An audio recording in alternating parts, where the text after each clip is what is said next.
नमस्कार, आज हम लेकर आए हैं उत्तराखंड की ताज़ा खबरें। मौसम समाचार। पर्वतीय जनपदों में बारिश और बर्फबारी का पूर्वानुमान। मौसम विज्ञान केंद्र देहरादून के पूर्वानुमान के तहत आज प्रदेश के पर्वतीय जनपदों में कहीं कहीं गरज के साथ हल्की बारिश और बर्फबारी हो सकती है। वहीं दूसरी तरफ अन्य सभी जनपदों में आंशिक रूप से बादल छाए रहने के साथ ही मौसम शुष्क बना रहेगा। गौरतलब है कि आज जिन जनपदों के पर्वतीय इलाकों में हल्की बारिश और बर्फबारी दर्ज की जा सकती है उसमें उत्तरकाशी, चमोली, रुद्रप्रयाग, पिथौरागढ़ और बागेश्वर शामिल हैं। इसके अलावा अन्य जनपदों में आंशिक रूप से बादल छाए रहने के साथ ही मौसम शुष्क बना रहेगा। वहीं बात जनपद देहरादून की करें तो आज भी आंशिक रूप से बादल छाए रहने के साथ ही मौसम शुष्क बना रहेगा। अब बात करते हैं डीजल पेट्रोल के दामों की। जाने क्या है उत्तराखंड में पेट्रोल और डीजल की कीमतें। देहरादून में आज पेट्रोल के दाम में कोई बदलाव नहीं हुआ है, जबकि डीजल के दाम में 17 पैसे प्रति लीटर बढ़ोतरी हुई है। देहरादून में आज पेट्रोल 92 रुपए 44 पैसे और डीजल 86 रुपए 23 पैसे प्रति लीटर बिक रहा है। इसी के साथ हरिद्वार में आज पेट्रोल के दाम है 92 रुपए। डीजल की बात करें तो आज डीजल के दाम है 85 रुपए 67 पैसे। हल्द्वानी की बात करें तो आज पेट्रोल के दाम है 92 रुपए 4 पैसे, वहीं डीजल के दाम है 85 रुपए 71 पैसे। Corona live updates. प्रदेश में कोरोना की रफ्तार हुई कम, आंकड़े कर रहे तस्दीक।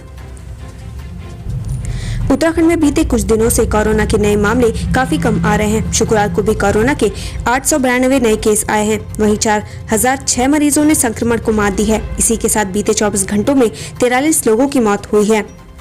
Black fungus tracker. उत्तराखंड में ब्लैक फंगस मरीजों की संख्या 260 हुई, 36 की मौत। उत्तराखंड में कोरोना संक्रमण के मामलों में कमी आई है, लेकिन ब्लैक फंगस तेजी से पांव पसार रहा है। प्रदेश में बड़ी संख्या में ब्लैक फंगस के मरीज सामने आ रहे हैं। स्वास्थ्य विभाग के अनुसार उत्तराखंड में अब तक म्यूकोमाइकोसिस के 260 मामले सामने आ चुके हैं। इसी के साथ ही राज्य में अब तक ब्लैक फंगस से 36 लोगों की मौत हो चुकी है। विश्व पर्यावरण दिवस पर आयोजित कार्यक्रम को संबोधित करेंगे पीएम मोदी। प्रधानमंत्री महाराष्ट्र के पुणे में 3 स्थानों पर E100 के वितरण स्टेशनों की एक पायलट परियोजना का शुभारंभ करेंगे। इस साल के कार्यक्रम का विषय बेहतर पर्यावरण के लिए जैव ईंधन को बढ़ावा देना है। बिल्डिंग बायलॉज को ठेंगा। देहरादून मसूरी की पहाड़ियों को काटकर अवैध निर्माण जारी, लैंडस्लाइड का खतरा बढ़ा। उत्तराखंड की बिल्डिंग बायलॉज के आधार पर 30 डिग्री से अधिक की ढाल पर भवन का निर्माण नहीं किया जा सकता। बावजूद इसके देहरादून मसूरी की पहाड़ियों पर अवैध निर्माण जारी है। छोटी छोटी पहाड़ियों को काटकर अंधाधुंध निर्माण करवाया जा रहा है। जिम्मेदार अधिकारी इस मामले पर आंख मूंदे बैठे हैं, जिससे उनकी कार्यप्रणाली पर सवाल खड़े होने लगे हैं। तमाम विरोधों के बावजूद नियमों को धत्ता बताकर मसूरी की तलहटी में अवैध निर्माण कार्यों का होना अपने आप में कई सवाल खड़े करता है। SDG इंडिया इंडेक्स में उत्तराखंड का बेहतर प्रदर्शन, हासिल की तीसरी रैंक। नीति आयोग के SDG इंडिया इंडेक्स रिपोर्ट 2020-21 में उत्तराखंड 90 से तीसरे स्थान पर आ गया है। साइबर अपराध। उत्तराखंड में कोरोना कर्फ्यू के दौरान बड़ा साइबर क्राइम, ठग ऐसे बना रहे शिकार। उत्तराखंड में कोरोना काल में साइबर क्राइम में बढ़ोतरी देखने को मिली है। वहीं पुलिस ठगी से बचने के लिए लोगों को जागरूक कर रही है। उत्तराखंड की हसीन वादियों के मुरीद हुए मनोज वाजपेयी। नैनीताल में चल रही फिल्म की शूटिंग। उत्तराखंड की खूबसूरत पहाड़ियों का दीदार करने वाला हर कोई यहाँ के प्राकृतिक सौंदर्य का मुरीद हो जाता है। यही वजह है कि हर साल लाखों की संख्या में पर्यटकों के साथ ही बॉलीवुड के कई अभिनेता, निर्देशक और फिल्म मेकर्स यहाँ खिंचे चले आते हैं। वहीं अपनी आगामी फिल्म की शूटिंग के लिए बॉलीवुड एक्टर मनोज वाजपेयी इन दिनों सरोवर नगरी नैनीताल पहुंचे हैं। डॉपलर रडार देगा सटीक जानकारी। उत्तराखंड में 4 जगहों पर लगेंगे डॉपलर रडार, मौसम की मिलेगी सटीक जानकारी। उत्तराखंड में अक्सर मौसम का मिजाज बदलता रहता है, जिसकी वजह से यहाँ प्राकृतिक आपदा, बादल फटना और आकाशीय बिजली गिरने जैसी घटनाएं होती रहती हैं, जिसको देखते हुए केंद्रीय मौसम विज्ञान के सामंजस्य से राज्य मौसम विज्ञान की ओर से 4 अलग अलग स्थानों में डॉपलर रडार स्थापित किए जा रहे हैं। ऐसे में सचिव आपदा प्रबंधन विभाग SA मुरुगेशन ने मौसम विभाग के अधिकारियों के साथ बैठक कर डॉपलर रडार स्थापित किए जाने की प्रकृति के संबंध में जानकारी ली। स्वास्थ्य एवं चिकित्सा शिक्षा विभाग में अटैचमेंट खत्म, शासनादेश जारी। उत्तराखंड स्वास्थ्य एवं चिकित्सा शिक्षा विभाग में अटैचमेंट को लेकर जारी शासनादेश से हड़कंप मच गया है। दरअसल स्वास्थ्य सचिव की ओर से विभाग में सभी अटैचमेंट को खत्म करने का आदेश जारी किया गया है, ताकि इसमें कोविड-19 की ड्यूटी कर रहे अधिकारियों और कर्मियों को अलग रखा गया है। सितंबर अक्टूबर में आ सकती है कोरोना की तीसरी लहर, कैसे बचें? भारत के महामारी विशेषज्ञों ने बहुत स्पष्ट संकेत दिए हैं कि कोविड-19 की तीसरी लहर अपरिहार्य है और इसके सितंबर अक्टूबर से शुरू होने की आशंका है।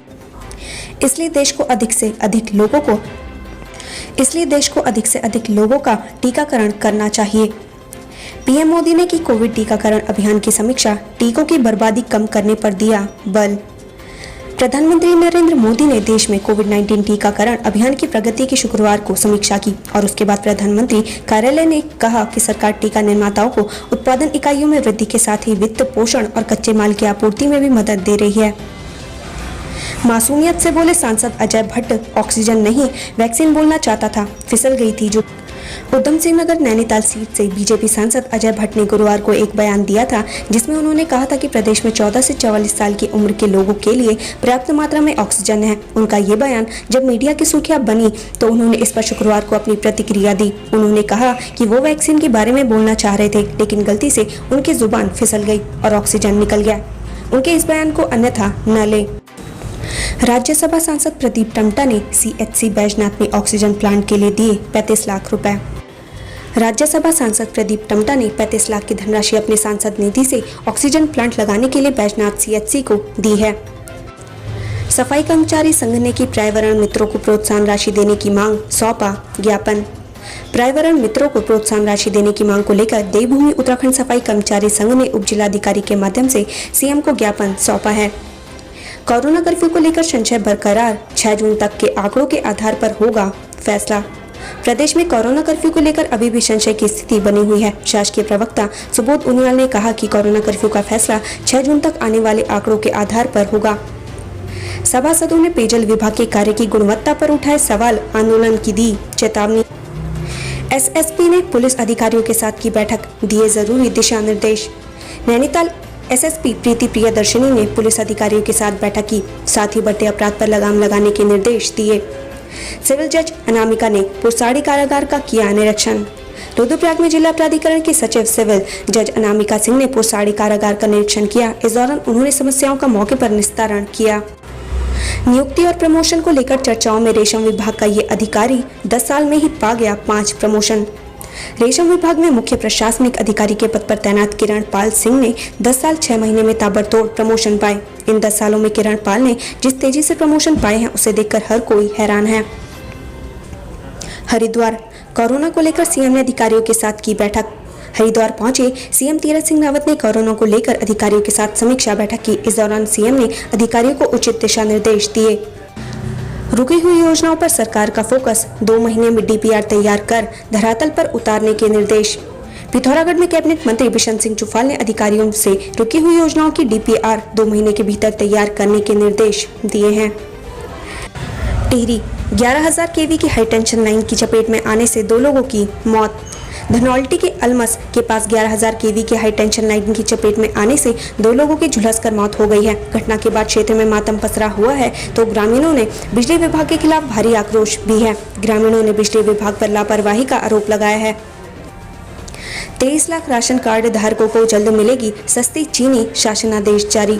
प्रदेश के 23 लाख राशन कार्ड धारकों को जल्द सस्ती चीनी मिलेगी, इसके लिए शासनादेश भी जारी कर दिया गया है। केदारनाथ नेशनल हाईवे पर दर की पहाड़ी, 10 घंटे बाद सुचारू हुआ हाईवे। मंत्री गणेश जोशी ने जरूरतमंदों को बांटा राशन, भीड़ इकट्ठा कर उड़ाई कोरोना गाइडलाइन की धज्जियां। कैबिनेट मंत्री गणेश जोशी ने मसूरी में सैकड़ों गरीब और जरूरतमंदों लोगों को राशन वितरित किया। इसके लिए मसूरी भाजपा मंडल ने पिक्चर पैलेस पार्किंग में कार्यक्रम का आयोजन भी किया था, लेकिन इस दौरान इतनी भीड़ इकट्ठा हो गई कि व्यवस्था बनाने के लिए पुलिस को आना पड़ा। काशीपुर में 2 लोगों की मौत, युवक के जहर घटकने के मामले में पिता पुत्र गिरफ्तार। काशीपुर में युवक के जहर घटकने के मामले में पुलिस ने पिता पुत्र को गिरफ्तार किया है, जबकि एक युवक ने फांसी लगाकर जान दे दी है। वहीं एक शव भी बरामद हुआ है। ऋषिकेश में फर्जी आरटीपीसीआर जांच रिपोर्ट की सूचना पर मंत्री का छापा, 4 हिरासत में। फर्जी आरटीपीसीआर जांच रिपोर्ट की सूचना पर मंत्री ने ढालवाला स्थित पुलिस चेक पोस्ट पर तैनात एक लैब की पिकेट पर अचानक छापेमारी की। पूछताछ के लिए लैब के 4 कर्मचारी पुलिस ने हिरासत में ले लिए। एसडीजी इंडिया इंडेक्स देश में बेहतर कानून व्यवस्था कायम रखने में Uttarakhand number 1। NITI Aayog SDG India index में बेहतर कानून व्यवस्था कायम रखने के मामले में उत्तराखंड को पहला स्थान मिला है, जबकि सामाजिक, आर्थिक और पर्यावरण के क्षेत्र में भी उत्तराखंड को सभी श्रेणियों में देश में तीसरा स्थान मिला है। उत्तराखंड के आयुर्वेद विशेषज्ञों ने बनाई black fungus killer machine.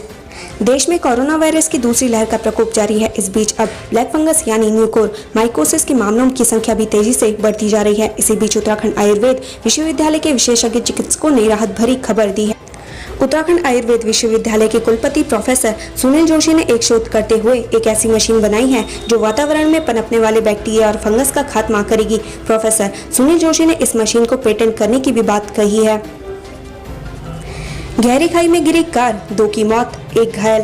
Haldwani में एक कार अनियंत्रित होकर खाई में जा गिरी। घटना के वक्त कार में 3 लोग सवार थे, जिसमें से 2 लोगों की मौके पर ही मौत हो गई, जबकि एक गंभीर रूप से घायल है।